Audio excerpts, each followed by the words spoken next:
That's me. I've got the mic, Terry. So, first, I just wanted to say welcome to everybody. So, my name's Joe Coudriet. I'm Don Coudriet's son, and I realize there's like so many people here. I know probably most of the people or a lot of the people, but there's a lot of people I don't know. But some people might know my dad, my mom. Some people know me, my brother, or family. And so really, it's a pretty mixed group of people. So it's actually super exciting to see everybody and really appreciate your being here. Feel free to ask somebody, say, hey, how do you know Don or Joanne? Or you can just, maybe that's your intro question to meet some people. But anyhow, I did want to introduce my dad's family, so all the members that are here. So it's my brother Mike right here, my sister Jenny. Where's Jenny? This is Jenny. So that's the three. There's three siblings in my family. And my mom Joanne is walking back here. Can you wave to everybody, Mom? Say wave. Hi. My mom's doing awful. Full disclosure, you would expect it. 56 years later, she's doing awful. She's here. So thank you, Mom. We love you. Looking for the rest of my family. So these are all of my kids and then nieces and nephews. It's the cousin table and my friend Matt Vandevert, who's also, I squeezed him into the cousin table. It looked fun. So I'm trying, did I miss any other? And then Kara is my brother's wife. And then my wife, Vani, is back here. Did I miss family? I'm going to feel bad. Please tell me if I did. No, and then there's some folks that have known my parents for a long time that are here from out of town, and I just really wanted to introduce them because I think you guys are really special. So this is Gary Cruz, and he lives in Colorado now, and Pedersen, which I'm forgetting, Steve Pedersen, and he came with his partner, and Steve actually coincidentally lives in Reno now, but these two gentlemen actually know my dad from when him and my mom first got married, lived in San Diego, worked together, lived together.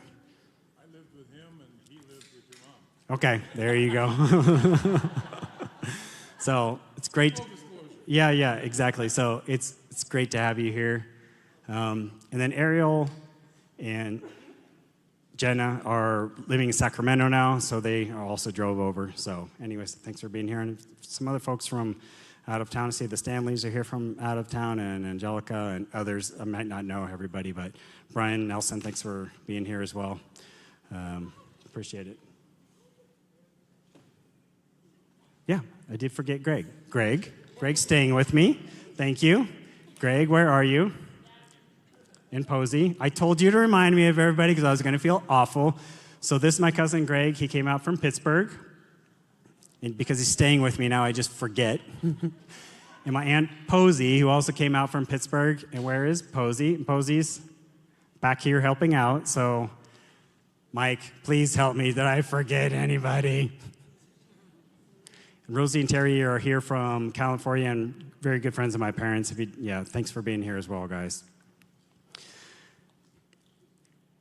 So really the purpose here tonight is really to honor my dad, and so by so doing, you guys are really honoring us, honoring our family and the legacy he left behind. So really appreciate that. This can just be a fun time too. I know there's a lot of sadness, but it doesn't mean you can't laugh and cry and share some stories and some impacting moments. So there's no expectation. I didn't wear black because I didn't want to come across as like everything's got to be gloom and doom. So you're free to feel super sad and cry, or you can just enjoy seeing people you haven't seen for a while. I know that's what my dad would probably be doing if he were here. Just in terms of formats, it can be pretty casual, so feel free to get up and down if you want to get some drinks and food. There's alcoholic and non-alcoholic drinks on one side versus the other side of the table. You can just get up and down while we're sharing. There's bathrooms. There's a women's restroom is on kind of in the little mini foyer in that door, and then the men's restroom is in the little mini foyer through that door. Not really sure how long this is going to last. We started late, but maybe an hour and 15 minutes, an hour and a half. No expectation. If you got to get up and go, feel free. If it looks like it's going great, we're just going to go for a little longer, share longer. That's fine. So we'll just see how that goes. But like I said, if you got to go, like by all means, get up and take off whenever you need to. And basically, what we were planning to do is I'm going to share some things about my dad. Jenny and Mike and I are going to play some songs, some worship music. Kind of between the songs, we'll share. So really, just looking forward to hearing everybody share about my dad. A lot of people love my dad and have stories about him, and I'd love to hear them. So in terms of like the drinks back, there's more drinks like under the table. So take all you want, and we'll refill that. So enjoy that. So I think with that, I also just want to say thank you for everybody that's been helping set up the room. Kara, thanks for getting the pictures together. Really appreciate that. They turned out great. So I just want to kind of start off with a little history. So, some people are here supporting family and might not even know my dad. But so my dad, he died about 2 weeks ago. He had melanoma, which had metastasized in his body. So it was a decline over about 13 months. At the end, he was in a walker. He wasn't doing good. He had some dementia too. Last couple of years, so increasing levels of fogginess and clarity. But he was good to be around. He loved my mom. He loved us. He was a happy, content person. He never complained. He got treatment, didn't work, and then at some point there were some decisions like this treatment's going to kill him. He stopped getting treatment, and then he kept declining because the treatment really didn't work anyway. But he was living at home. He lived with my mom. My mom was a real hero, taking care of him. It was a lot just to be there, but she adored every moment of it. And then he finally passed away about 2 weeks ago. He was surrounded by family. It's a pretty super touching, meaningful time with my dad. He was, like I said, in bed just for 2 days, but right at the end, it was on a Sunday night, had family gathered around. We had prayed with him. He wasn't really verbal right at the end, but he knew we were there. And then we were with him when he died. And it was just a special moment, honestly. Very impactful. I've actually never seen anybody die before, and I think my kids hadn't. And, so it's something that you certainly remember. We think he actually passed away right at the end due to a heart attack. So it was a little bit of grace right at the end because his body was breaking down with the cancer. Like I said, it was a very special moment. So, and Eric Buer, I saw you here, but Eric texted me something like right after my dad died. And Eric, you pretty much like set the format of my whole talk. So thank you, Eric. So he said, Joe, your dad was known for loving Jesus, his wisdom, and loving my mom. And I added one, which is mine, which is being a good father. And I put, and liking to have fun. So if you guys knew Don, he definitely liked to have fun. We love that about him. I just kind of want to talk about some things that I think what my dad did is he really left a legacy. And so I'm going to talk about like those 4 points that I just shared. I'm just going to talk about how I really feel like each one of those points is a legacy that my dad left. So the first one is a legacy of loving Jesus. I didn't know I was going to cry about it, Mike. So, yeah, that'd be awesome. 2 supporters.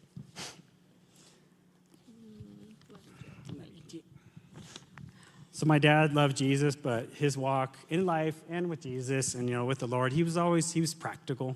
So that's the way my dad lived that out. He loved people. My dad was heartfelt in what he did. He was real. And so the people that you guys, like the people that knew my dad, like what you saw at church or in the work or whatever, that was the same person you saw at home. He didn't have like 2 faces. So he, and my mom for that matter, he and my mom really loved having people in our home. We had 3 different ladies from the Crisis Pregnancy Center at one point, different times in our, me growing up at being at home, and Mike and Jenny. And then we had 3 different exchange students. One of those exchange students I married, who's right here. That was a great idea.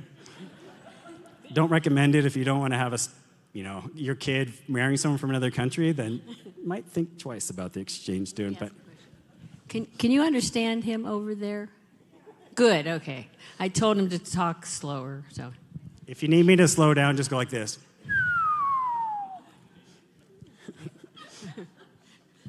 Okay. My parents constantly had home groups in their house, kind of centered around like church-type home groups, which is just something that we saw growing up. They and my dad liked helping people, including financially, but just helping people, including giving advice. Did anybody, show of hands, if you ever got advice from my dad, wanted or unwanted? We can laugh about that. Some stories on that later. Everybody.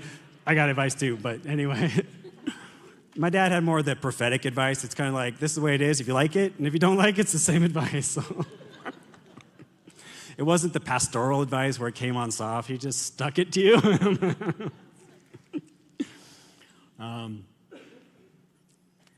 Who remembers my dad's life verse? Life Bible verse. He had one. He would say it all the time. Go ahead, say it. Trust.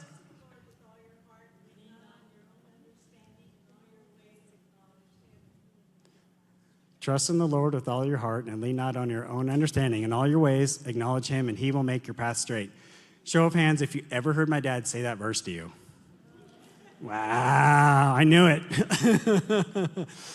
how about 1 Corinthians 13, 4-8? 1 Corinthians 4-8, which is the passage, 13, 4-8, which is the passage about love. That was the second page. Did anybody ever heard my dad reciting that Bible verse about love?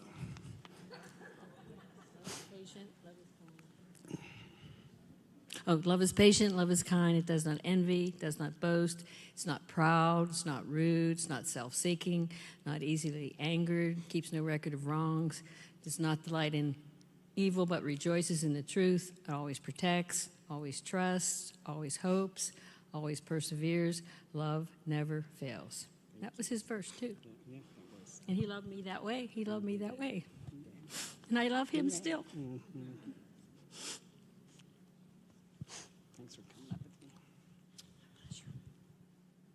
As recently as just 4 weeks ago, I had really good memory. I was playing some worship songs with my dad, and you came in, Mike, and I can't remember, was that the time you were there, Jenny? I can't remember. And my dad was it was really sweet because my dad, he was worshiping with us, and it was surprising because even though he was forgetting a lot of things, like there'd be a second verse to a song my dad would remember. I'm like, oh yeah, that's right. I'm like, where'd you come up with that? So. Music. Yeah. So that's the legacy of loving Jesus. So the second legacy I wanted to talk about was the legacy of fatherhood. So, I mean, this is one of the perspectives that I have, Mike, that you have, Jenny, that you have, right? But I just want to say that in an age of absentee fathers, my dad was not an absentee father. He was a really good father. He was present. And I've kind of thought about this. This has been the past, 6, 7, even 8 years maybe, more like 6 or 7, I think, that I've really come to think about the legacy. And it didn't just start with my dad, which is really sweet, because the stories that I know about my great-grandpa, who I did not know, but his wife died, he was raising the kids. 9 kids. 9 children. You know, he'd work all week, then on Saturdays he was washing the clothes, and the guy was present, right? Yeah. So I don't know a lot about him, but I know he was present. My grandpa, who we called Pap, he also left a legacy of fatherhood. He was a good father. He had 2 sons. By the way, is Larry on the simulcast? Maybe. He might be. And Ashley, I didn't introduce, but if I have my uncle and my cousin Ashley, who are on a simulcast that's getting broadcast just through a YouTube link that was sent to them. So if you're there, appreciate you guys being on. If you want to call in later when we're talking, I can put you on the microphone to say something. But anyhow, so it's my dad and his brother. Anyhow, so Pap was a great father to his sons and really also loved Jesus, was a good father, was a great husband.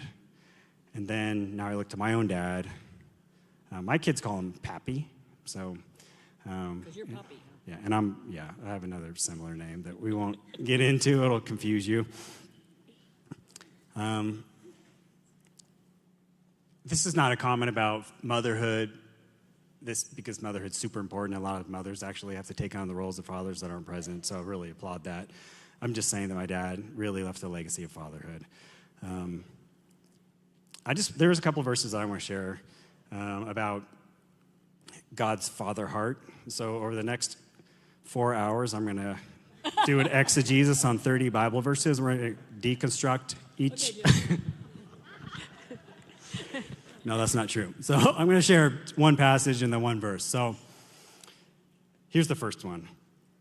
So it's Ephesians 3:14 through 20. And this is out of the, I can't remember, Trent, the TPT version. Help me out here. Something version. Nobody knows. It had the use of the word Father that I really appreciated the most, and that's why I just picked this one. But it says, So I kneel humbly in awe before the Father of our Lord Jesus, the Messiah, the perfect Father of every father and child in heaven and on the earth. And I pray that he would unveil within you the unlimited riches of his glory and favor until supernatural strength floods your innermost being with his divine might and explosive power. Then, by constantly using your faith, the life of Christ will be released deep inside you, and the resting place of his love will become the very source and root of your life. Then you will be empowered to discover what every Holy One experiences, the great magnitude of the astonishing love of Christ in all its dimensions, how deeply intimate and far-reaching is his love, how enduring and inclusive it is, endless love beyond measurement that transcends our understanding. This extravagant love pours into you until you are filled to the overflowing with the fullness of God. Never doubt God's mighty power to work in you to accomplish all this. He will achieve infinitely more than your greatest request, your most unbelievable dream, and exceed your wildest imagination. He will outdo them all, for his miraculous power constantly energizes you. So that's the one scripture I want to share. And the other one, it's really more associated with Christmas because we hear it very often at Christmas, but it's Isaiah 9:6, and it says, For to us a child is born, to us a son is given, and the government will be upon his shoulders, and he will be called Wonderful Counselor, Mighty God, Everlasting Father, Prince of Peace. The reason I wanted to share those two verses is because they talk about God as a father, and being a father, this has kind of touched me recently. Being a father doesn't describe God. God is, in his very essence, a father. So the fact that he created fathers, he's just creating something to help us understand a little bit more about who he is and what that means in that relationship. It's his very nature. So God is not just a father at some point. That's why I wanted to read that verse that says he's an everlasting father. That's so meaningful. So that's not going to change about God. He's going to be a father today, in a million years. That's his very essence, and he's timeless. And I just wanted to point out those scripture references because they're meaningful to me personally. And the first one, Ephesians, really talks about the fact that fatherhood is God's idea. It's who he is, and it's his idea. And so that's just one of the things I appreciate about my dad was the father that he is. So thank you, Dad. And thank you to the Lord for giving me a great family and a great mom.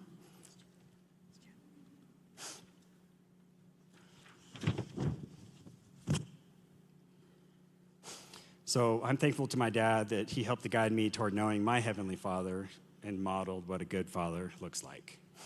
Those are two legacies. These next two are a little shorter, so here goes. The next one was I feel like my dad really left a legacy of wisdom. And I know I asked the joking question about who got advice from my dad, but let me ask a little more serious question. Show of hands of anyone who ever got wise counsel from my dad that feel like, it had a meaningful impact on their life.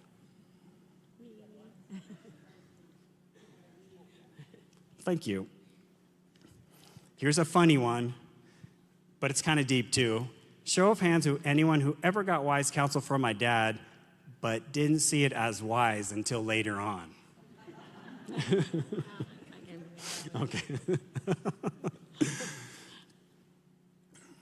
Show of hands. Well, that one I already asked. Okay.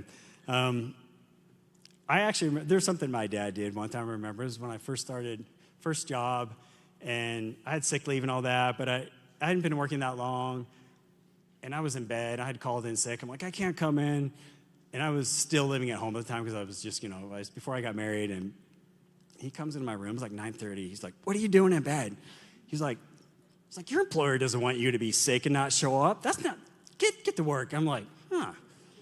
at the time, it took a little while to settle, but now I'm like, thank you, Dad. You kind of gave me a little kick in the butt. Like, don't be a pansy, just get it done. So I appreciate it. Like, looking back on it, I'm like, that was a good word, you know. Did you go?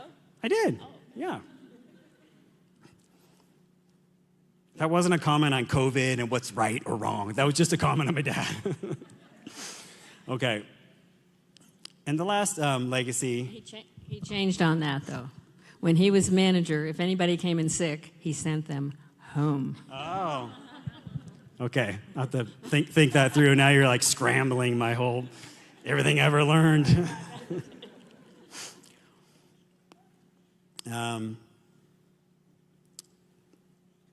The last legacy I wanted to share was a legacy of loving my mom. So my parents were married for 56 years. My dad was always gentle. He was always loving. My parents were always in love. And I put it, that little air quotes, because they kind of like acted in love too. Like they seemed in love, like because they were really in love and they liked like being around each other and liked each other and they loved each other. So, Still do. And they still do. So this is one of the reasons my parents, who definitely worked with like youth group when I was in youth group, then college group when I was in college group, and Mike was in college group, and we're working with kind of young adults and then young marrieds, and that kind of young marrieds led to just marriage ministry in general. It was kind of a natural outflow of their heart, their own marriage and what was dear to them, but they definitely encouraged a lot of people to fight for their marriages, and they kind of stuck with that one for just a long, long time. So that one kept going. So that my mom loves to talk about it. My dad always loved to talk about that. Just a funny little comment I have here. My mom's reading it. So Jenny, now our daughter, just went back to school and got her marriage and family therapy degree. So she's an official counselor in marriages, right?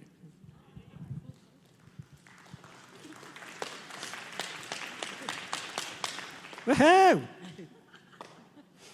And just along that line, but a little bit funny, but even as a kid, my dad was always super forthright about sex and marriage. Like, we knew what my parents were doing in the bedroom. Like, they had this red lamp that they would turn on, and when you saw the red light coming under the door, like, we'd be over there, and like, our neighbors would know. They'd be like, the red lamp's on. So I don't know what happened to that lamp. I almost like to keep it around, but anyway, but I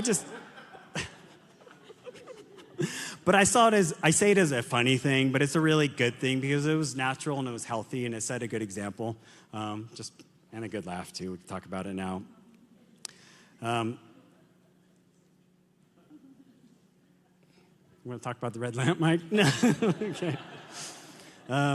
They were just taking a nap. It took me a while to figure out it wasn't a nap. How many years did that take? I don't know. That's not a nap.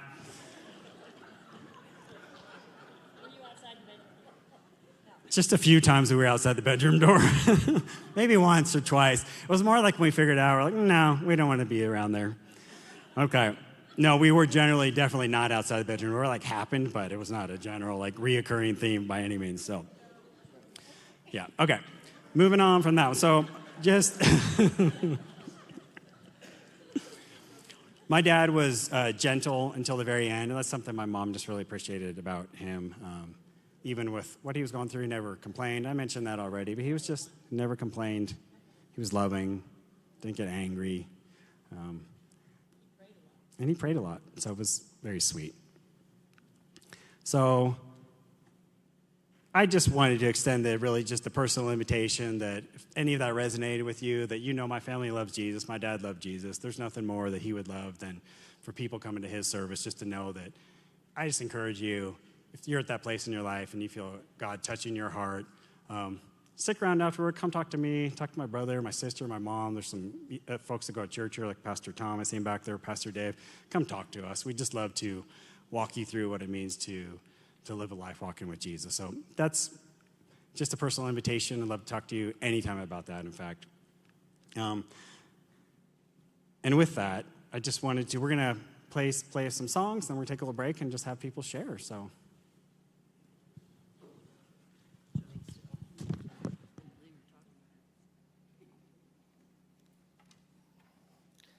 And that was Joe before he had any drinks, so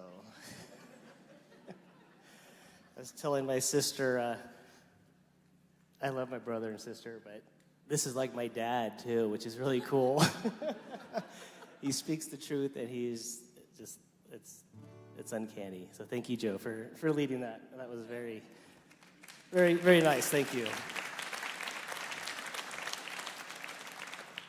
We're just going to sing a few songs, and it's in honor of, my dad, but also in honor of just loving the Lord. So feel free to do whatever you want during this time, and then we're going to share. There's literally zero expectation about what you need to do or should do. So I just hope you enjoy, some time of music, and then I think we're going to let people share, right, Joe? Yeah, Cielo, come on up. You were going to sing with me. Come on up. If you get some courage during the time we're singing, please come up, okay? If those around Cielo want to give her a little poke, she was going to come, and now she's getting shy. Come on, Cielo! Come on. If anybody wants to sing along with us, you can come gather around. You can stay seated, whatever you want to do.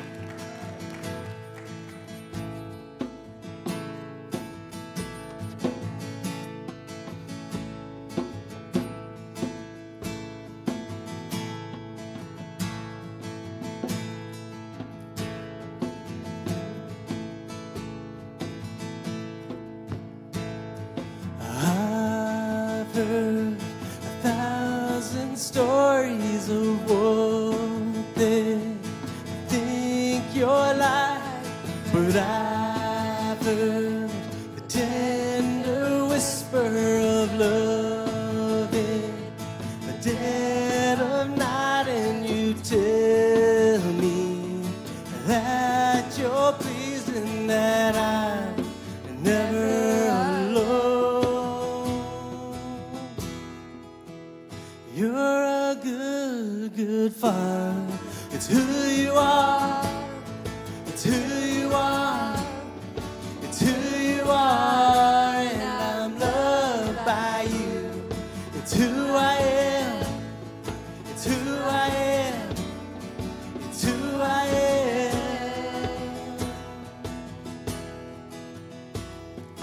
I've seen many searching for answers far and wide, but I know we're all searching for answers. Only you provide, 'cause you know just what we need before we say a word. You're a good, good father. It's who you are. It's who you are. It's who you are, and I'm loved by you. It's who I am. It's who I am. It's who I am. You are perfect in all of your ways. You're perfect in all of your ways. You are perfect in all of your ways to us. You are perfect in all of your ways. You are perfect in all of your ways. You are perfect in all of your ways to us. You're a good, good father. It's who you are. It's who you are. It's who you are, and I'm loved by you. It's who I am. It's who I am. It's who I am. Love so undeniable, I can hardly speak. Peace so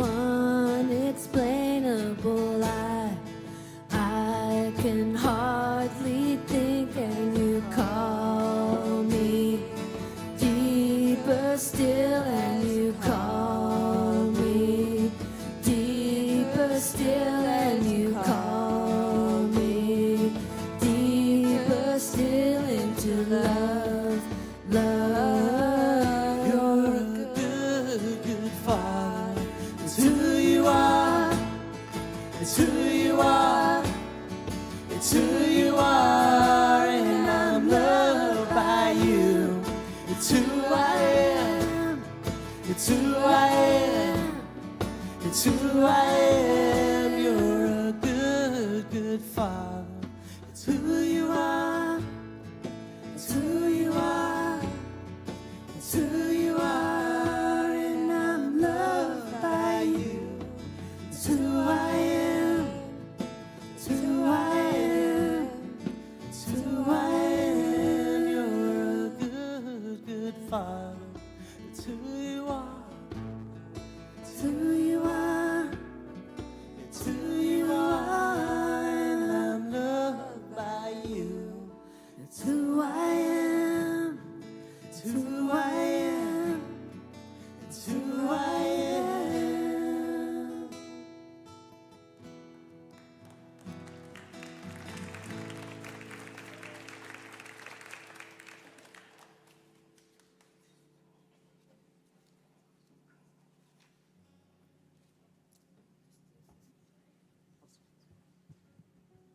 So we're gonna keep doing that, but really right now is the time. And we got a couple portables. Maybe grab that, CLO, and CJ, would you come up and grab another one of the portable mics? And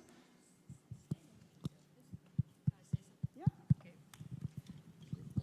Thank you. So these are two of our precious grandchildren. So Joe's oldest, CLO. Joe's older than Mike. Mike's youngest, same age, Micah. Yeah.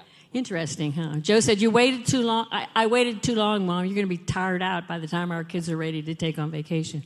You said that? You were right. I know. We got tired out. No, we want a vacation for sure. Go ahead. Hold on. Hey, give me 1 second. Does anybody just have any? Let me give a little prompt here. Does anybody want to share a story about a spiritual impact that my dad had on your life? Take it back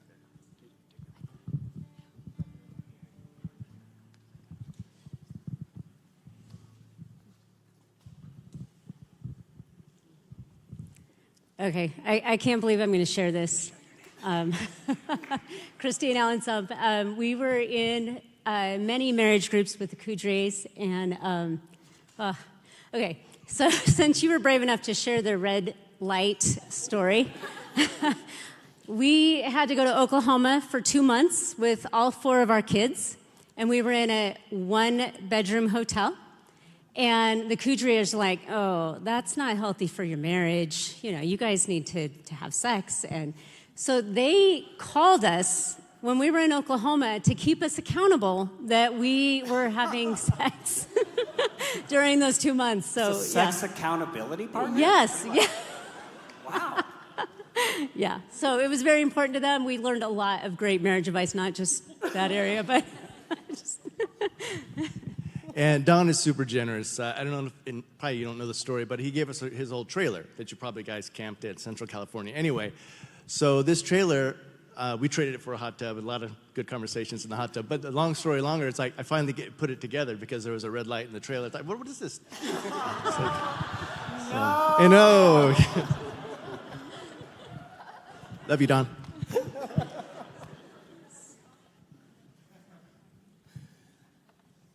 Anyone else? It doesn't have to just be a spiritual story. It can be a funny story, a memory you got of my dad. I'll give some prompts, but anybody want to?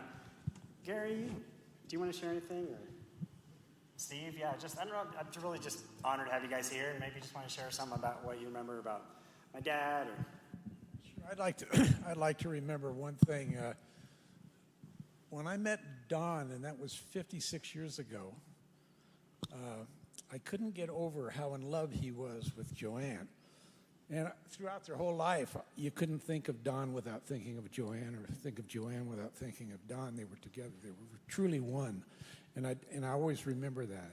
And I know you shared Don's life verse with me. And when I thought of Don, you know, when we first met, we used to get together. We were 3 engineers. Steve and I and Don met in San Diego when we went to work for General Dynamics. So there's 3 engineers. We used to get together and have a lot of philosophical discussions. And you know, they changed through the years. And I remember Don, you know, I used to think of his life verse more as Micah 6:8. He was always standing up for justice. He wanted to do what was right. And he had a merciful heart. He'd take people into their homes and take care of them, he and Joanne both. And in the later years, he walked humbly. And I thought that was just a tribute to him. And I always think of the legacy that they left with their children, their family, and the friends that they made during their Bible studies that they had for young marrieds and for younger people. And it's just a model, I think, for all of us to think about. So that's what I think of your dad. Thanks, Gary. A lot of great memories of going down to San Diego, staying with your family for a week, going to the beach, staying in your motorhome, which was like super fun to me and Mike at the time. We're like, we want to sleep in the motorhome. That was great. Mike, honestly, I think getting some inspiration from your son, Gary, with the guitar, because he was like, I don't know, so into it at the time, really. He was great, right? And so. Well, you know, Stacy and Gary are both, you know, they both love the Lord, and they're both involved in ministries, and they both are into music. Stacy writes songs and sings songs, and Gary plays guitar, and they're active in their churches doing that sort of thing. So, you know, it's funny how you can go through life like that, and things change as you go through. Things become important. You start thinking about what's really important in life, and you know, I just the Lord is what's important in life, and Don and Joanne both lived that, and so it's beautiful. We used to have a lot of fun. You guys come out. We go to. I can remember one time we went to Lake Tahoe, my family, with Don and Joanne's family, and I remember that lake being awful cold. we were out there swimming in it. Just had a lot of fun with it, and it was always, you know, around prayer and about loving the Lord. So it was a great tribute. Thanks, Gary. I'll share some, maybe pretty quick though. I can share some. So, is this? It's all, oh wait. So Don was such an amazing grandfather. I always knew him by Pappy, and I had so many like great experiences just like talking with him. I spent lots of my life, especially earlier on, just like around him. I was kind of too young to remember most of it, but the one thing that I always remember is every time I would go up and see him, he'd be like, "Do you have a girlfriend yet?" And I mean. You're not the only one. No, yeah, I'm sure everyone else has been through that too. Show of hands, who has probably gotten like a similar question to him before?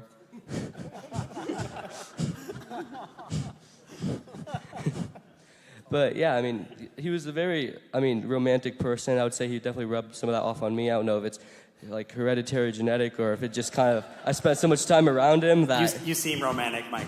that I just... But yeah, I don't know. And he always kind of wanted to lead me in a way towards God and teach me how to be a young, like, nice, responsible person, even if it took me a little bit to get there. But, you know. You made it. Awesome. But yeah, he was just a really awesome person, and I really cherish all my moments and memories with him, and I miss him. Yeah. Anyone else?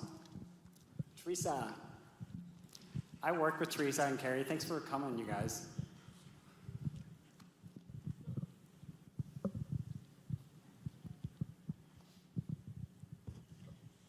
So, Joe, I didn't know your dad, but you talked about two things in your opening remarks which were absolutely beautiful. And you talked about legacy and diversity. So Carrie and I represent the diversity because we don't know your family, but we know you as one of the finest people that we've ever had the pleasure of knowing. Honest, forthright, trustworthy, ethical, wise, and that's the legacy of your parents. And you represent that legacy. And Carrie was just showing me a email that you had sent to her during a very difficult time in her life, 2008, and she has kept it all these years. And you gave me a book, Utmost for His Highest, I don't know, 20 years ago, that I loaned to my dad, that he has notes in and dog-eared, and has written in the front of that book his favorite pages from that book that I cherish, because I get to know my dad better through reading his favorite lines in that book, his favorite pages. And that was because of you and because of your father. And so that's legacy, and how this family has touched our family, who are complete strangers to everyone in this room. But it's very powerful and very, I just want to thank you and your parents for just the gift that you've given us, complete strangers to everyone here. So thank you. Thank you, Teresa. Very sweet. And thank you, Mom. So this is Teresa Jones. I work with Teresa Jones. I've actually worked with Teresa for like 20 years, yeah. And Carrie, I can't see your face. So Carrie, until very recently, was my boss for like 15 years. She was awesome. Thanks for coming, Carrie.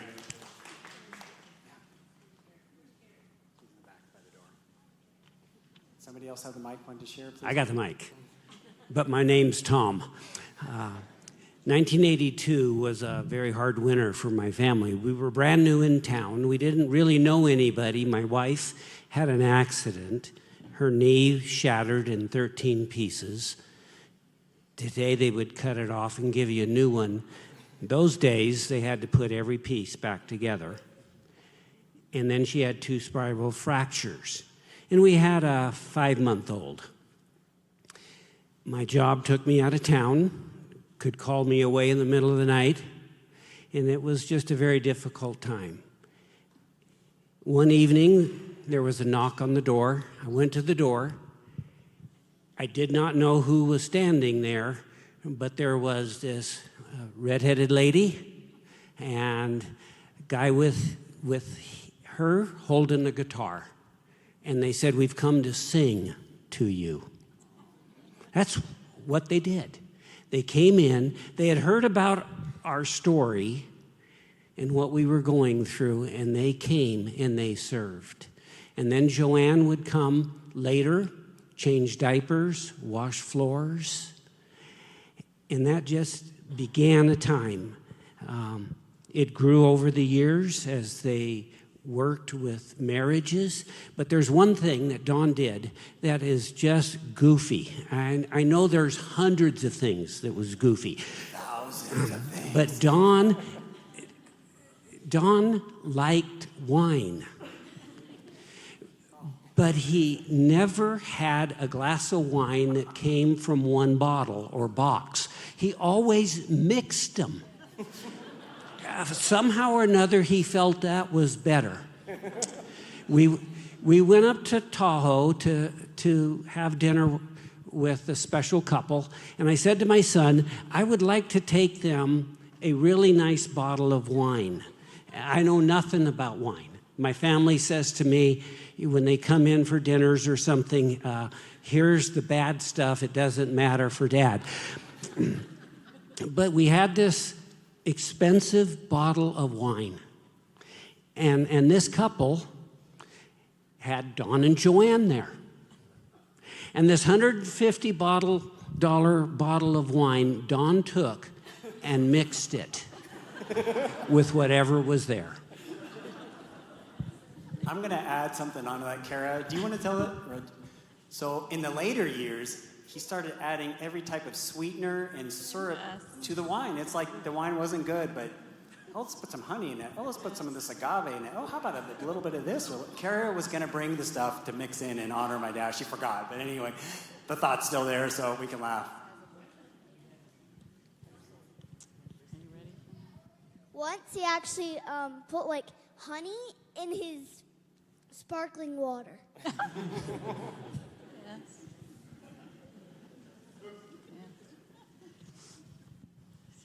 Hi, everybody. I'm Linda Ann Walden. My husband, Jerry, Very, very good friends of my parents.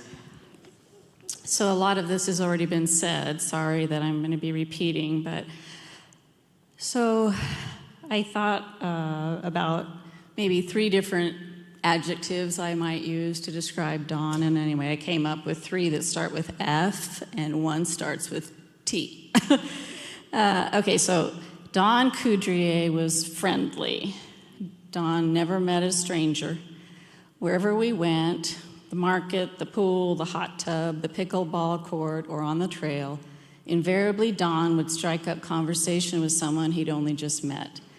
And invariably, before too long, Don's favorite topics were being discussed, those being marriage and Jesus. Don loved to tell couples especially how to be better spouses in a Christian context. Because Don was not just friendly, but was also frank, his counseling results were often mixed. Don, you see, said the quiet parts out loud. But Don always stayed friendly, frank and friendly.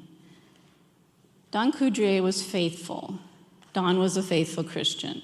Don believed in the Bible and lived according to its precepts and its grand narrative of God's unending grace, love, and mercy embodied in the person Jesus Christ. Proverbs 3:5 through 6. Trust in the Lord with all your heart, lean not on your own understanding. In all your ways acknowledge him, and he will direct your path. If I have heard Don recite that verse once, I have heard Don recite it at least 50 more times over our long friendship. Whether the first or the last time recited, Don meant it with all his heart. In addition to being faithful to Jesus, Don was faithful to his wife, Joanne, and deeply, deeply loved, admired, and respected her. What an example of marriage. Don and Joanne came to the rescue of our sinking marital ship many times. Don encouraged Jerry with scripture, and Joanne was and still is my go-to model for the respect side of love and respect.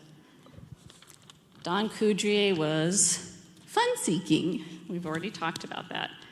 In every job there is to be done, there is an element of fun. Find the fun, and snap, the job is done. Don frequently quoted this lyric from Mary Poppins. What were the elements necessary to create fun? Well, for us, water sports were always a theme running through our friendship. Poolside at Arrow Creek, oceanside in Hawaii, dockside at Avila Bay, bayside in San Diego. Of course, many, many hours together in and on Lake Tahoe. Boating, swimming, kayaking, boogie boarding. These are the things that we did that are forever tucked safely away, yet right here in my mind's eye, I can hear the waves, feel the splash of water from the kayak, see me tumbling off my boogie board. There we are with our friends, and yes, we are having fun. Another element, wine, kept things fun. Don taught us it was perfectly fine to mix red and white wine. Literally. Red and white wine combined together in the same glass. Don thought that was fun. One memory I have had both water and wine. It's a summer day, and we are drifting in the boat on Lake Tahoe. Don's custom-compiled movie soundtrack was playing. The sun was beaming through scattered puffy whites above us, and our brilliant Tahoe blue was showing off as usual. There we four were, suited up, sipping wine and talking life. Occasionally jumping off the boat to cool off, getting back in the boat quickly. That afternoon is one of my best memories with Don and Joanne. It felt so simple, peaceful, pure. Yet with my eyes closed, the theme from Out of Africa moving across my sun-baked skin, I felt melancholy. I sensed weirdly huge chunks of time were slipping by with each gentle rock of the waves against the boat. We have those moments, don't we? Times when the happiness is just too much, seeps out of our eyes. I guess it's mixed up with intense gratitude because I was just so glad to be with Don and Joanne and my husband. So we also had dirt, soil, granite, sand, and pebbles as essential elements to fun.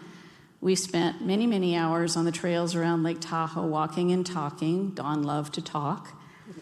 So Mount Rose, Fallen Leaf, Echo Lakes, Barton Trail, State Line Fire Lookout, Incline Flume Trail, Diamond Peak Lookout, Marlette Lake, the Meadows Interpretive Loop, Whites Creek. These can all tell you that the Coudriets and the Enwalds were once or twice or 3 times right there walking and talking. Don was always full of questions. So, for example, we have corresponding weeks at our timeshare in Incline Village, which Tom already mentioned. When at Tahoe Chaparral, we would walk the neighborhood daily, first thing with Don and Joanne.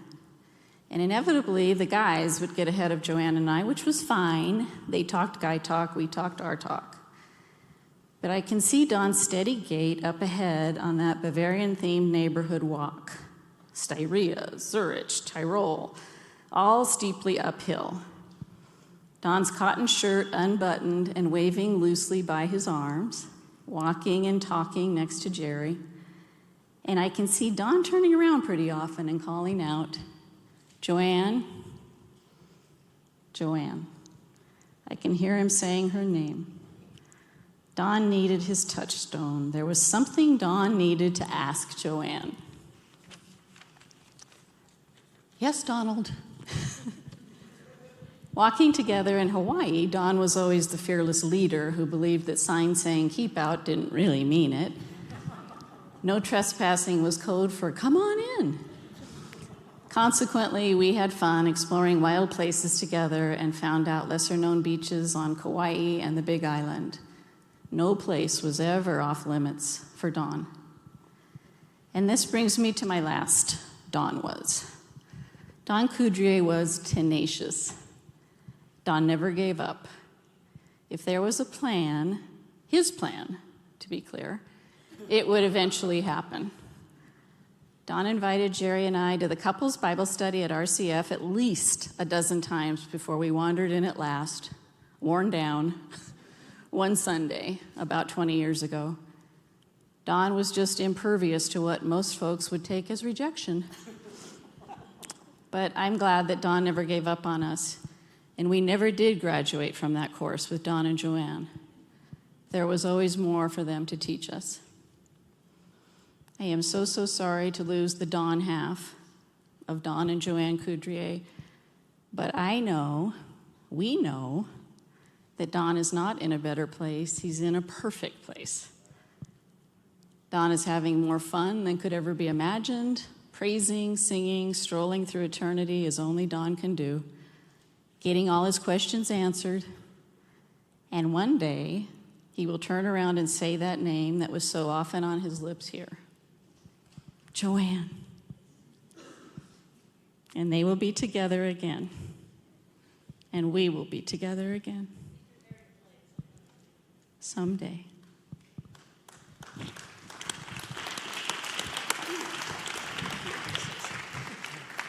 My sister's gonna play a song. She's written a lot of songs. This is one that she wrote for my dad.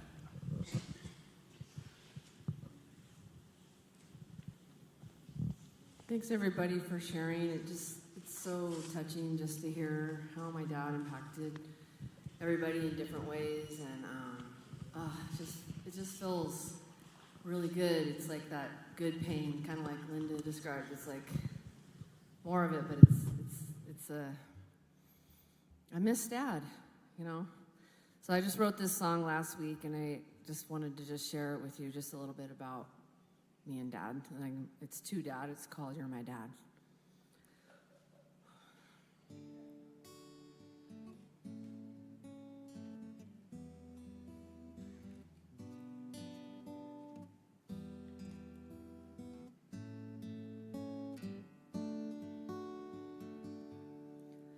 You held the back of my red bike. I was only 6 and couldn't yet ride.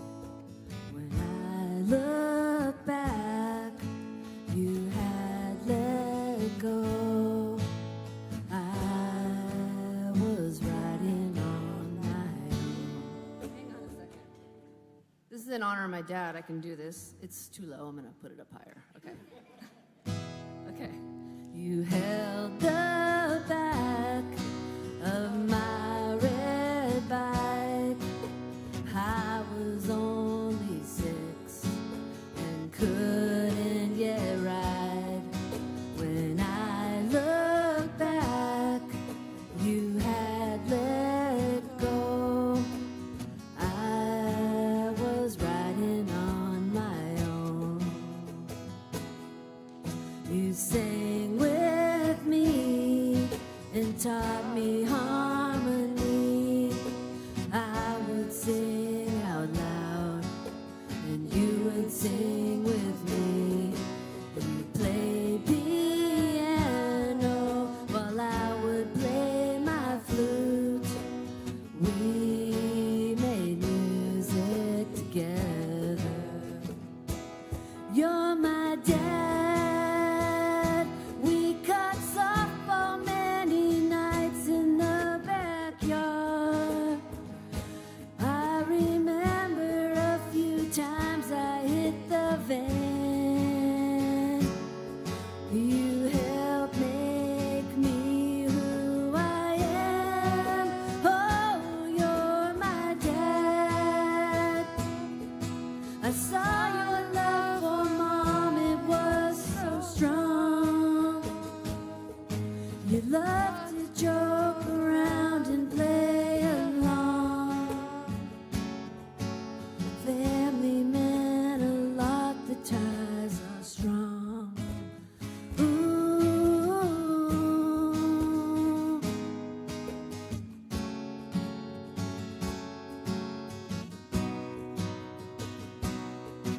And though you're gone, you're not far away.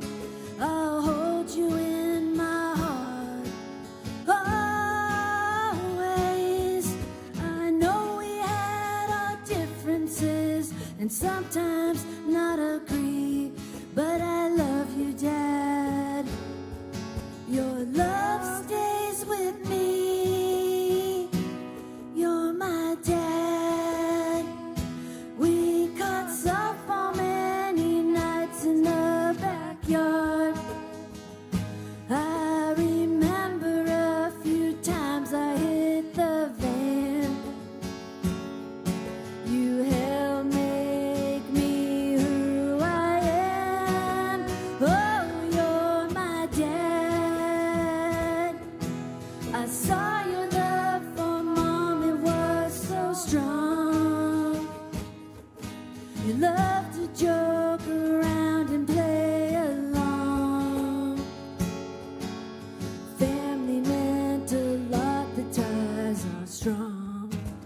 Oh, the ties are strong. You have let go. I know I'll see you again.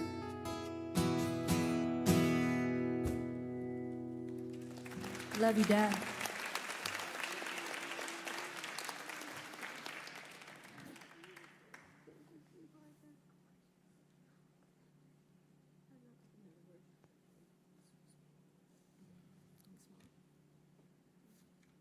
Thank you, Jen.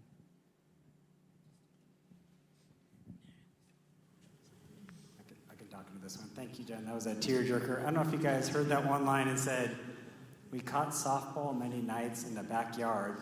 I remember a few times I hit the van."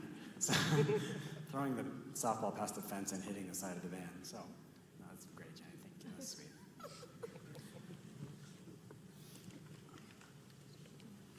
Just want to open up again. Here's some prompting questions. Favorite advice you got from my dad? Something, a funny memory of my dad? Any memory about my dad? Did you ever?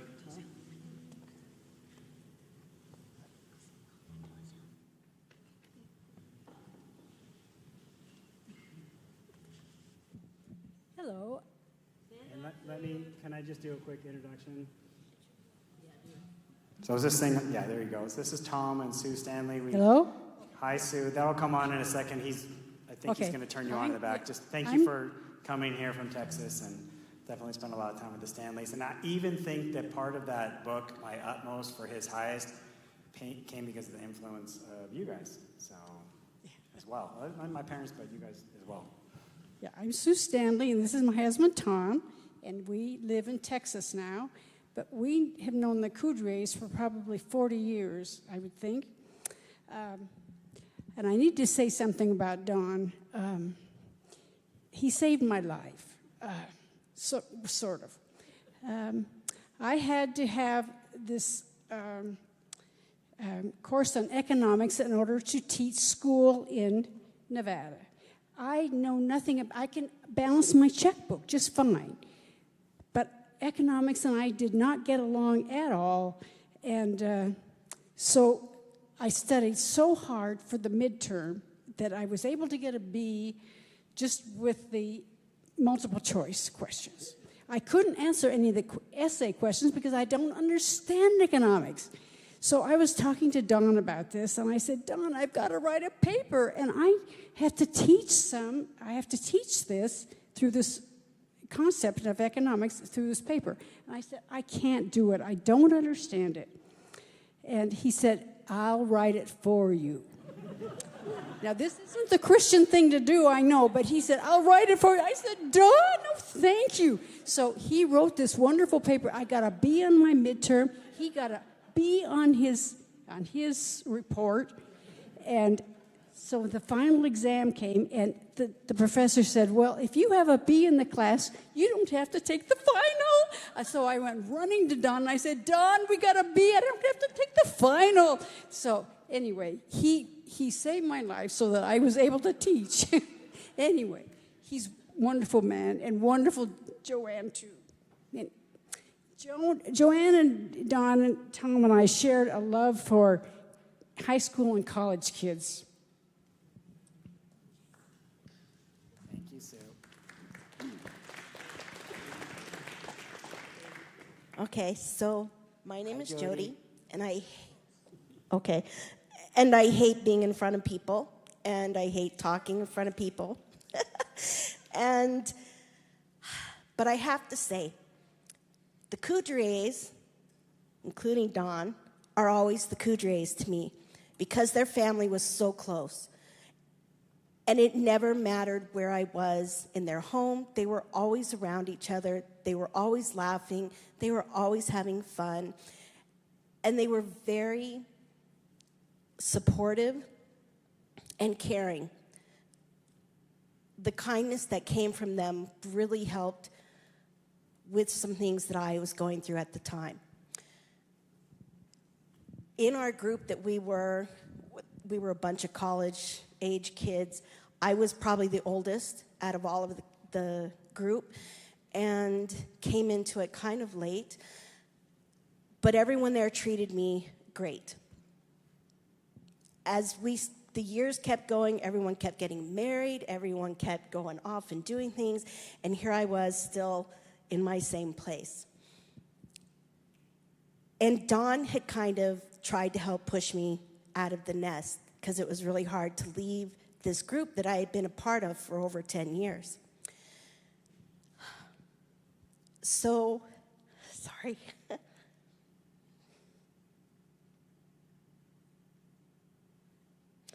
There came an opportunity because I had met some guy online, and he lived in Wisconsin, and this guy didn't invite me to go to Wisconsin, but I figured maybe I should go and just see what happens there. And I'm not good at judging things with relationships with guys at the time. And Don had come up to me at one point, and I was asking for advice, and he said, Jody, you're my mystery. I don't know what to do with you. And that kind of surprised me at first. But he did say, God may be using this guy just to get you to go to this other state. You don't have a job that will take you there. You don't have family that's going to take you. All your family is here. So God could be using this person just simply to get you out of your nest, out of your safety and comfort zone. His push was what I needed, along with something my mom had said. And I went. I knew nobody. I stayed in the basement of strangers' homes for a month till I got to know the lay of the land. And through this adventure for 5 years, I met some of my most important people in my life. I got to work with kids in the inner city and show the love of God to them through relationships and not just going out and say, oh, you should come to church. These kids hung out with me all the time. And it was scary sometimes being in that area. And then finally I came back home. But I had grown so much, and I had to do so much more in my walk because I was on my own. And if Don wouldn't have given me that little nudge to say, go, I would have missed out on such a huge part of my life. It can only compare to the huge part of the 10 years that I was being mentored by the Coudriets and the Stanleys. And I was never an adventurous person, and these two families made me an adventurous person. And all the things that I got to do with them just brought me out of my shell and made me so much more excited to be alive and to be doing things. And so if it wasn't for Don telling me, go, I wouldn't have gone. And it was an amazing time for me. And I just thank you guys so much for everything. And I wish I should have told him before when he was here for me to tell him. But I hope he can hear me. I'm still his mystery. I'm still single. But God has brought men into my life that help me and support me in ways that I don't need to be married. And I've never felt contentment before Don pushed me out to go to this place where I lived. And that contentment is so amazing. And now I have 4 great kids, and we make things work. So I just want to say thank you, Joanne, and all of the Coudriets. And, I have one more thing I have a pair of bongos in my house, and they hardly ever get played with. Every once in a while when kids come, of my friends, they'll goof off with them and stuff. But I keep them because they remind me of the Coudriets' home, because there was always music. They had a pair of bongos, and Don would play them, and it was just so nice, all the fun that we had. And I have tons of pictures from this part of my life. So I'm so blessed to have known all of you.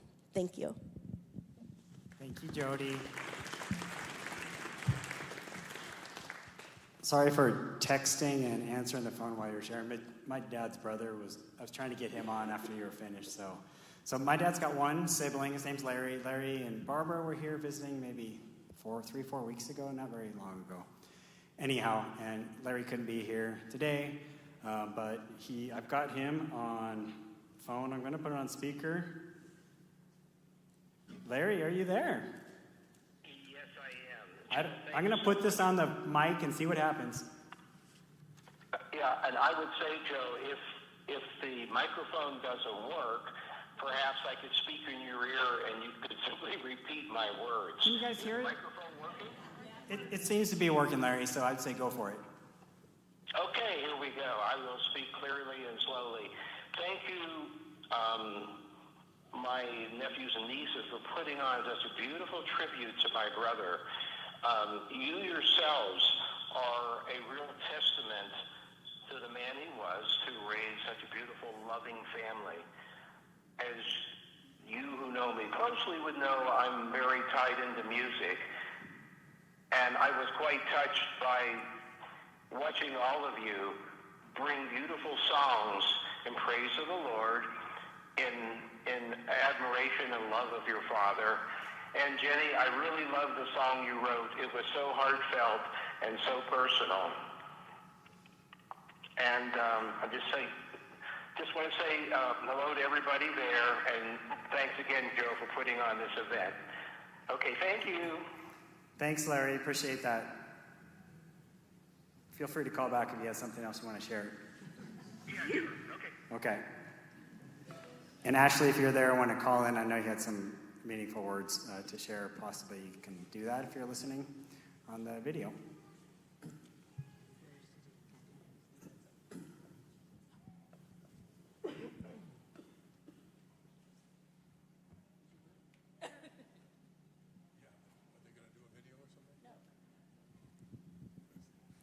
My name is Steve Pedersen. I met Don 56 years ago when we both are at orientation for our jobs in San Diego.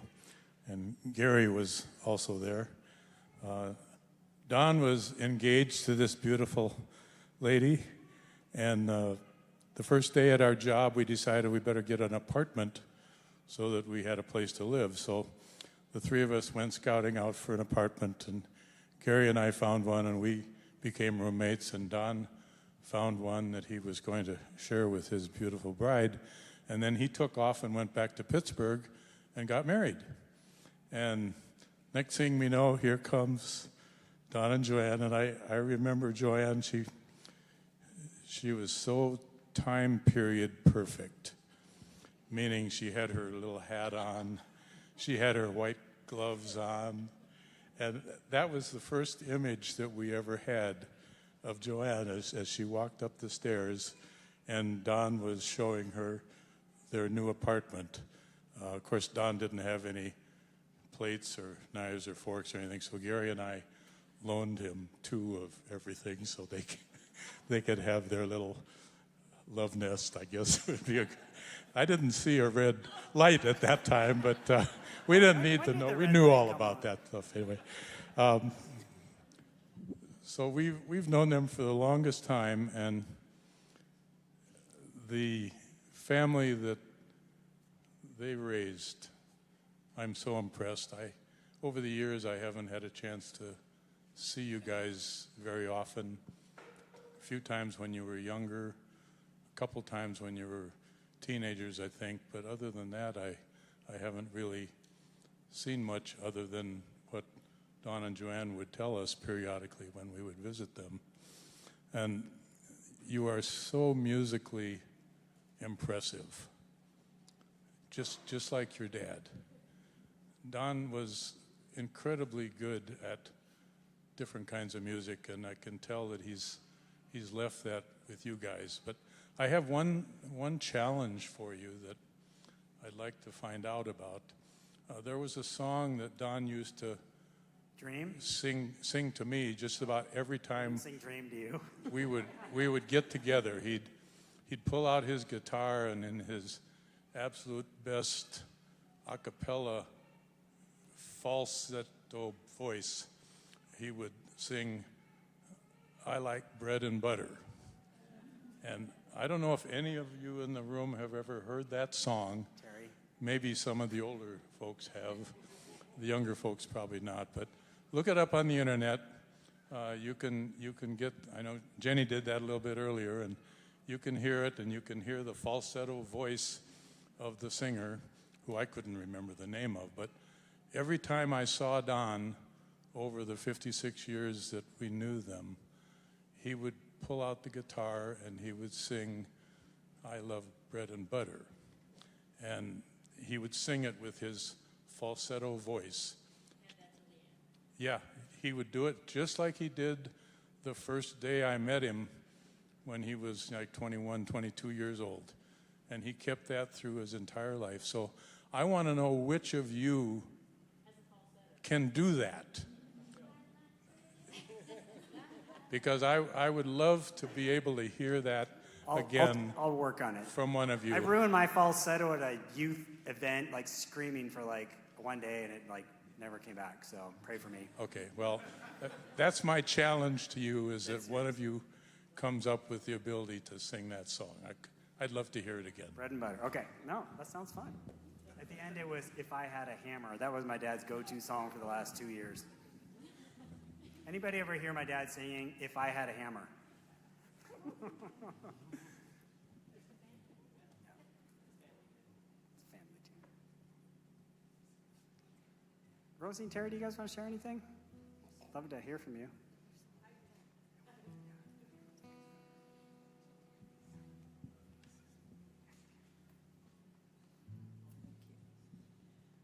Well, we had the privilege of meeting Don in 1978 when the three of us were working, my husband and I and Don were working at Bechtel Power Corporation.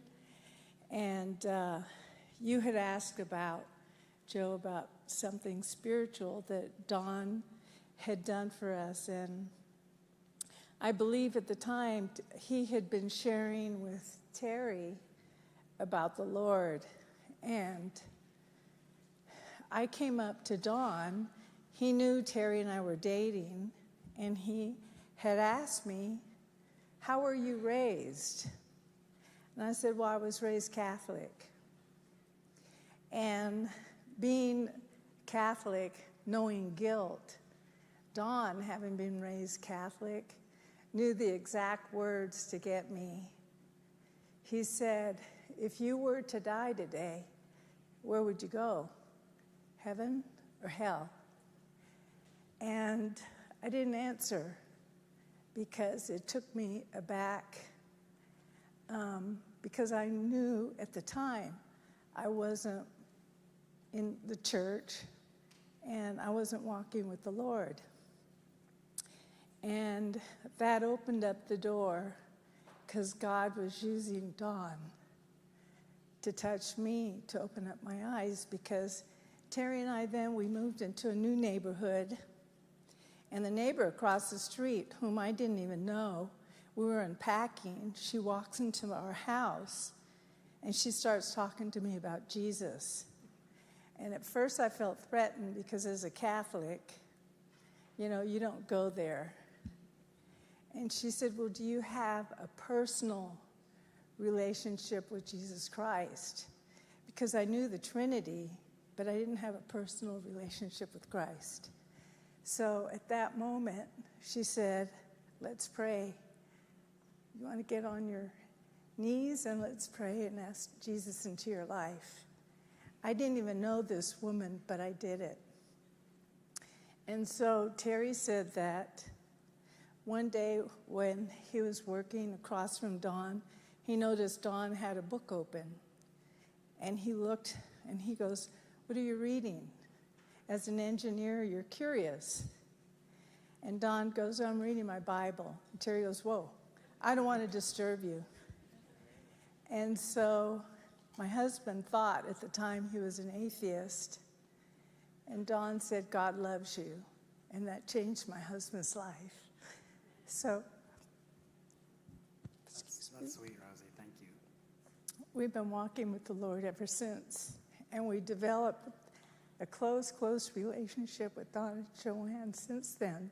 We got to meet their young family, and we spent many Thanksgivings together and summers and Tahoe.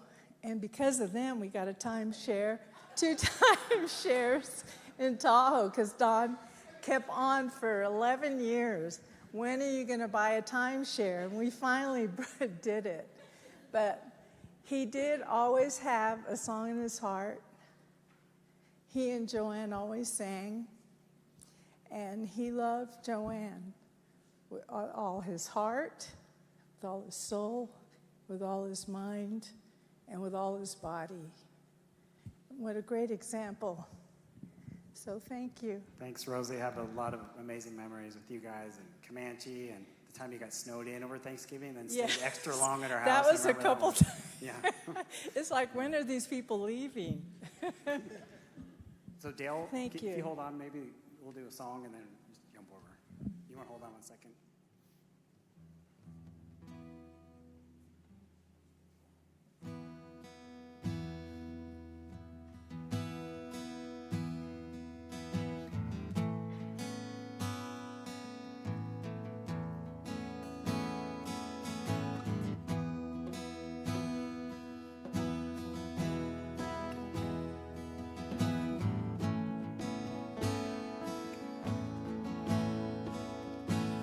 I can only imagine what it will be like when I walk by your side. I can only imagine what my eyes will see when your face is before me. I can only imagine.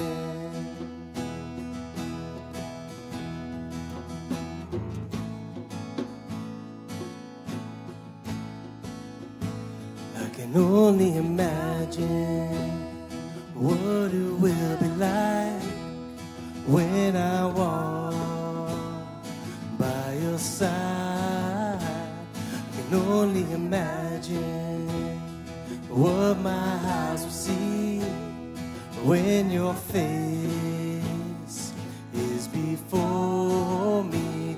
I can only imagine. Surrounded by your glory, where will my heart be? Will I dance for you, Jesus? Or in awe of you be still? Will I stand in your presence? Or to my knees will I fall? Will I sing hallelujah? Will I be able to speak it all? I can only imagine. Hey, I can only imagine.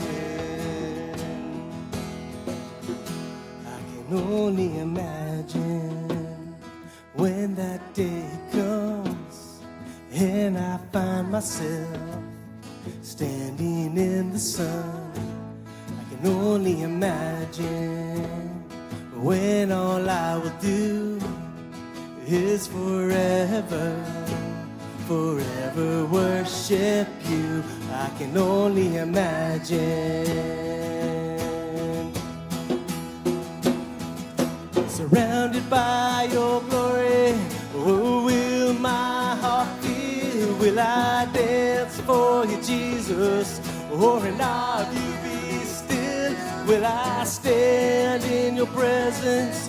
Or to my knees will I fall? Will I sing hallelujah?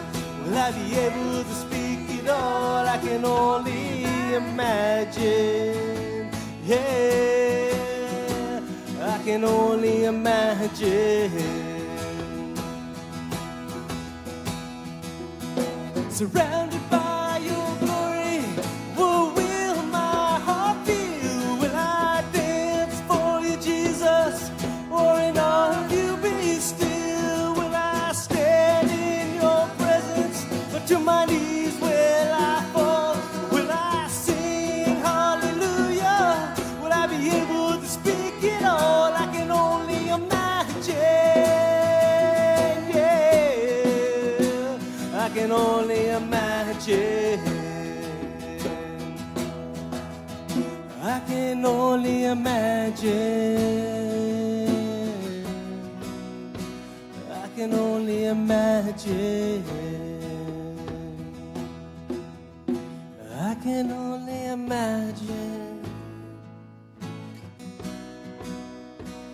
I can only imagine.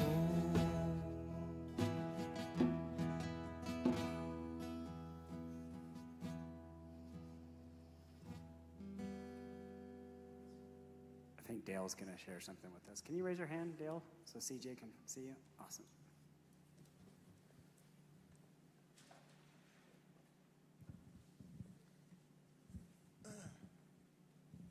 All right. I wish we would have done this before that song. My mom died 15 years ago, and that was her favorite song. And we sang at her funeral service. So sweet. Coudriet's, you guys were there. Tompkins, you were there. Drake's, you were there. I still remember that. Anyways, I don't know what I'm going to say, but we look back on our lives and we see people that had a huge impact. Donna and Joanne, we're one of them. I'll tell you what, I am who I am today, and my marriage is what it is today, Joanne, because of you and Don pouring into us year after year after year. doing pre-marriage classes and marriage classes. I think 7 years we did nothing but studies on marriage. I remember at some point I told my wife, and I'm like, I'm done doing marriage. I want to do something else. But I'll tell you what, we needed it. And Joanne, you and Don know we needed it. And actually, they were in Bible study with my parents as well, and I still remember you guys talking to us, and it was the way, and I was treating my wife like my father was treating my mother. And Joanne, you said, Dale, if you continue to speak like that to your wife, she's going to build up walls like your dad did with your mom. That resonated with me in such a big way, and it changed me. So yeah, speaking the truth in love, you guys did that. I'm so thankful for it. And so here we are, 21 years, happily married, 5 kids later. No,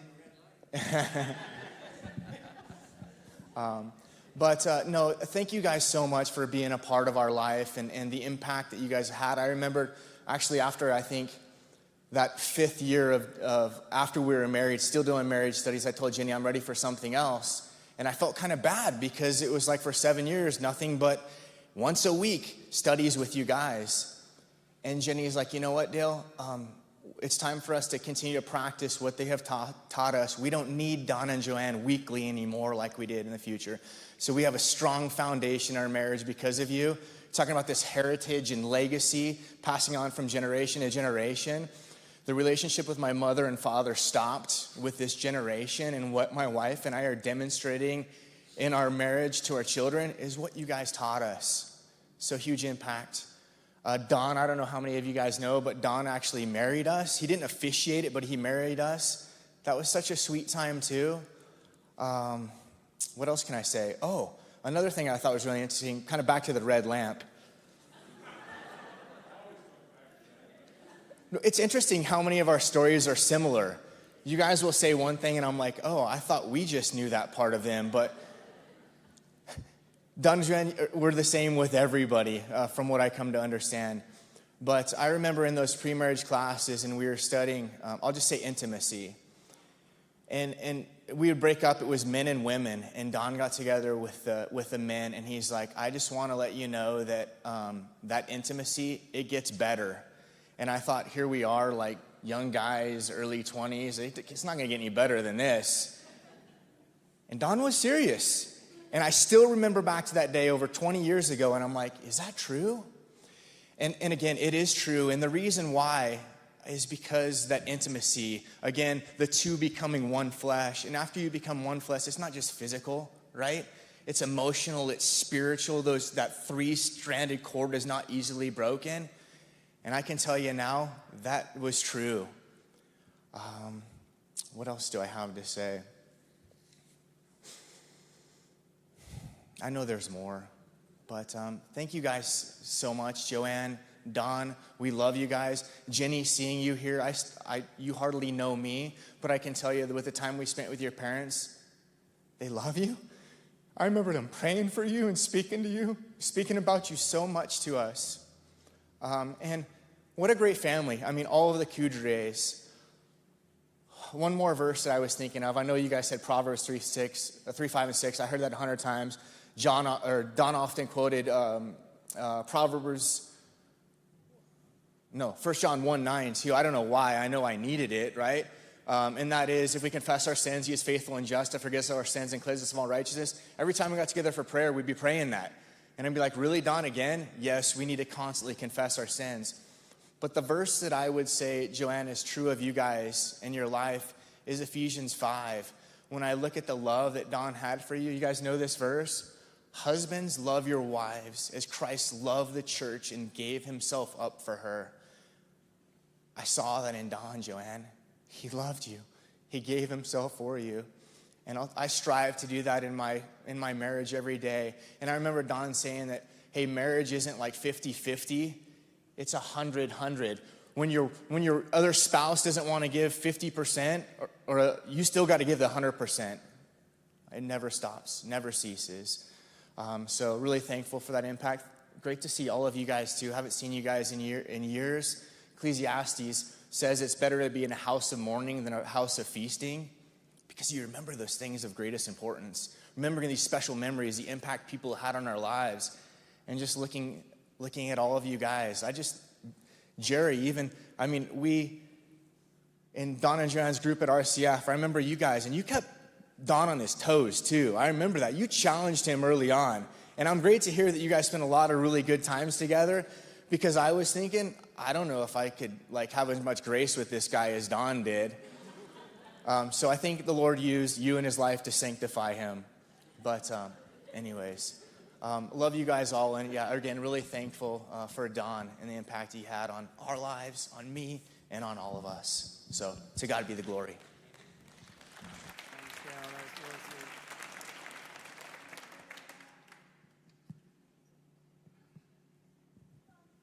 Thanks, Dale. That was really sweet. Anyone else?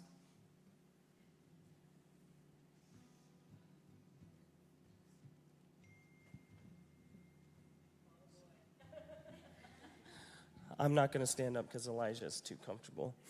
I'm Adam Salonis and my wife, Ziana. We were in that same group with Don and Joanne, Jen and Dale, for 7 years. And there's many, many marriages that are strong because of the seeds that you guys planted. We all know that the world doesn't teach you how to be married. It's just a thing a lot of the times. But Don and Joanne taught us how to be married. And what's that?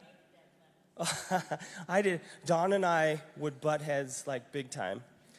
But in my older age, I've come to understand that I was just an arrogant person, more arrogant than I am now. So I've recognized a few things tonight. One is that Don is the greatest advocate for the married man. It's all this red light talk, He was great for marriages in many ways, but that was one of them. Just kidding. But no, I just wanted to say that the legacy, it's going on and on for generations because of the work that you guys put in, the service. We learned how to be married. We've also been married for 20 years, 21 years. We met Jen and Dale in that pre-marriage class. We're great buds. We work together every day. Mike and Kara, we're the closest with you guys, and we love you, and thank you for bringing us into your family. I can't remember if it was Don's idea or your guys' idea to start that group, but it was great. It was great, and it's just it's wonderful to come to one of these and to really see a man of God who lived a great life for the Lord and serving others. So thank you, and love you, and God bless.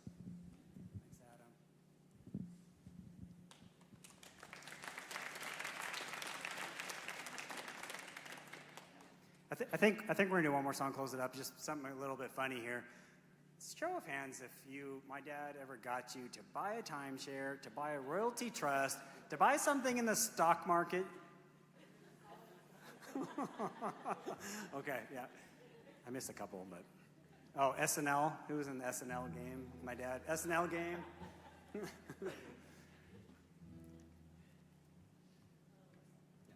Yeah, we're gonna do one more song here. And I was just going to share just, Mom, she's talking to it. Mom, I just want to say I love you. And I had this weird revelation when Dale and Adam and were sharing, because I know, Carol, we were in the married couple Bible study, which is sometimes weird when it's your parents. No, it wasn't. But I kind of had this revelation, because we didn't go to as long, but I kind of realized because we had the privilege of living in it. So, thank you, Mom.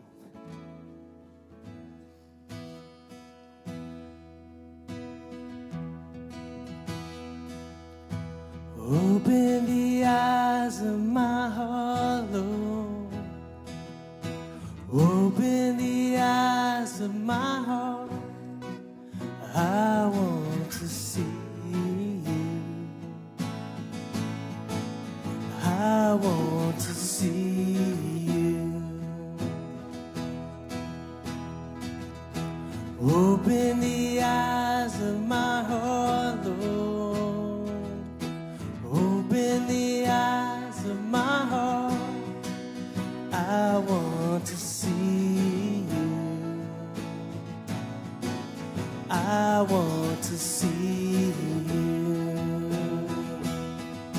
See you high and lifted up,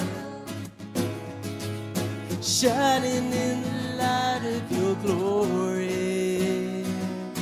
Pour out your power and love as we sing, holy, holy, holy. Open the eyes of my heart, Lord. Open the eyes of my heart. I want to see you. I want to see you. Open the eyes of my heart, Lord. Open the eyes of my heart. I want to see you. I want to see you. See you high and lifted up, shining in the light of your glory. Pour out your power and love as we sing, holy, holy, holy. See you high and lifted up, shining in the light of your glory.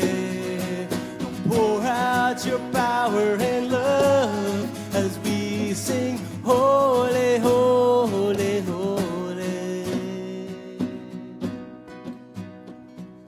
Holy, holy, holy. Holy, holy, holy. Holy, holy, holy. I want to see you. Holy, holy, holy. Holy, holy, holy. Holy, holy, holy. I want to see you. Open the eyes of my heart, Lord. Open the eyes of my heart. I want to see you. I want to see you. Lord God, I thank you that we get to celebrate you and we get to celebrate my dad. Just thank you for giving me the privilege of being his son, God. Thank you for the stories that I got to hear tonight. Things I didn't know, some things maybe I didn't want to know. But Lord, you're amazing, and I thank you just for the gift that you gave me through my parents. Lord, and I pray that just through the rest of tonight, Lord, I believe that you're honored in sharing stories. And I believe that as we share stories of life and our experiences with, whether it's with my dad or people who've seen each other that they haven't seen each other for a long time, God, I just feel that you are glorified in that too. So I pray that you would just continue to resonate, Lord, through this place and through these lives, Lord, and I know you're continuing to work, and I pray that you just continue to comfort my mom. She is so amazing, God, and I thank you for her and for my family, and I could go on and on, Lord. So thank you, and we praise you, and we love you. Amen. I did want to just give it one last chance if anybody. Greg, I know you mentioned you might want to share something. You don't need to. Posey, do you want to say anything? No? Any of my kids or? Yeah. I just want to, my husband Terry and I, when Terry first came to know the Lord, we met some people in our neighborhood that were friends of yours, the Tiffs, and the Tiffs, Carolyn and Tim Tift. Yeah, and anyway, they knew the Coudriets. Pretty soon we started getting calls from the Coudriets, you need to come to our house. And Terry and I said, I don't think so. And anyway, finally we said, okay, we'll give it a try. So we went that night, and Terry said, that was really pretty interesting, except all that stuff talking at the end to God. That was kind of weird. But anyway, we stayed with the Coudriets, and they encouraged us, and Don encouraged Terry. And through all that, when the group started growing, he put Terry in leadership, and I thought, what's he doing that for? Terry doesn't know what's going on here. But it caused Terry to grow, just like this woman was saying. Don gave you the boot to keep doing. Anyway, so we spent a couple of years in your house when the group got so big, and Terry led in one room and Don in another room, and it got so big. And, of course, the Shimps and the Fair Brothers and the McHenrys always seemed to have a fun time in their group. So Don suggested that we start off the next year on our own. And, of course, that was pretty scary to us. But it just showed how Abba works. He does Common Core math. He multiplies out of division. And so we divided, and the groups grew, and it was really special. But you guys had a big impact on us. And because of that, Terry has continued to grow and continues to teach. So I want to thank you guys for your faithfulness. Thanks, Marty.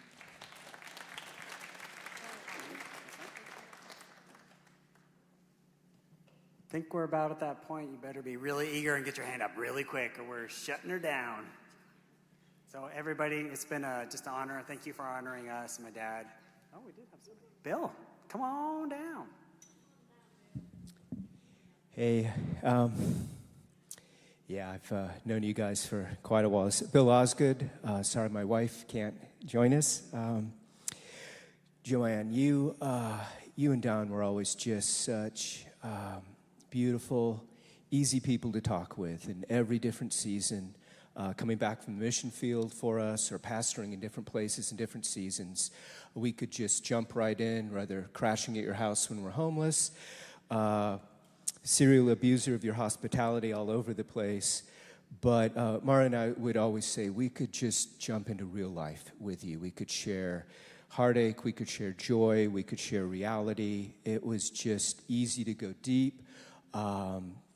Just enjoy the reality of your presence. And again, opening your stories, your hearts, your lives, and just felt like family. And it was easy, it was beautiful, it was genuine. How many people noticed the sunset coming in today? Ridiculous, right? God is still pretty good at doing handiwork. It's beautiful. And I think it's a fitting tribute to the beauty that is Don, beauty that is your marriage, beauty that is your legacy represented here. And even more beautiful than that ridiculous Sierra sunset is each story in each heart here. Paul, for being Paul, I mean, the dude wrote like a third of the New Testament. He could have sat back on his theology, sat back on his testimony, sat back on being a mover and a shaker. But when he wanted to commend himself to a new church, he talked about all the people that he had interacted with, and he said, you are our letter. You are our story written on your heart. And I would say the most beautiful testimony is gathered right here, all y'all, that is the true legacy, and that continues, and that earnestness and that frankness and that joy and that humor and playfulness and reality that we've all experienced in many ways, many seasons, will continue to multiply and catalyze in all the lives that we will touch, that we care about, that God will connect us with. And so that is such a beautiful and real and powerful legacy, way beyond words. It's a lived testimony in our hearts and in our lives. And just so grateful to you, to the family, and our dear brother and friend. Thank you. Thank you, Bill.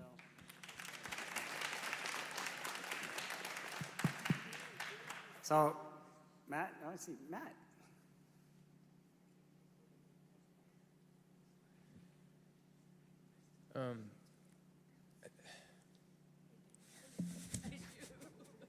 Matt's hair and beard were smaller last time my mom saw him.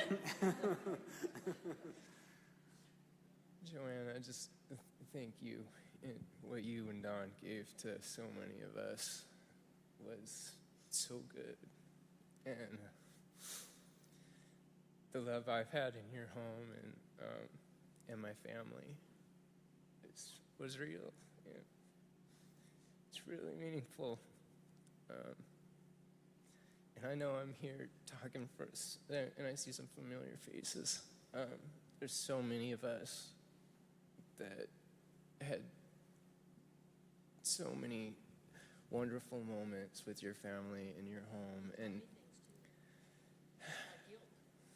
I don't remember. But yeah, I mean that sunset, like that was just mentioned. That I mean, I saw that, and I was just thinking of all the sunsets that I've seen in your old backyard at the old place on Broyley, and with really fun people, and there's just so many good memories, and everything. I just echo everything I heard tonight. You know, Joe and Bonnie's signatures on Tammy and I's marriage certificate, and you've really given a gift to this community. And Don, I mean, there's so many good things. I remember the coin trick, and just all the nights with the guacamole and chips, and just seeing the love that you two had for each other, and how that's spread through the generations now. A lot of us needed to see that. So, thank you. Thanks, Matt. Appreciate it. So, we've been really honored tonight to have everybody come. So, it was an honor to my dad and to us, and it brings healing and great memories. So, we love you guys. If you want to stick around, hang out, have some drink, grab some food, see people you haven't seen in a while. But anyway, just thank you so much, and have a great night.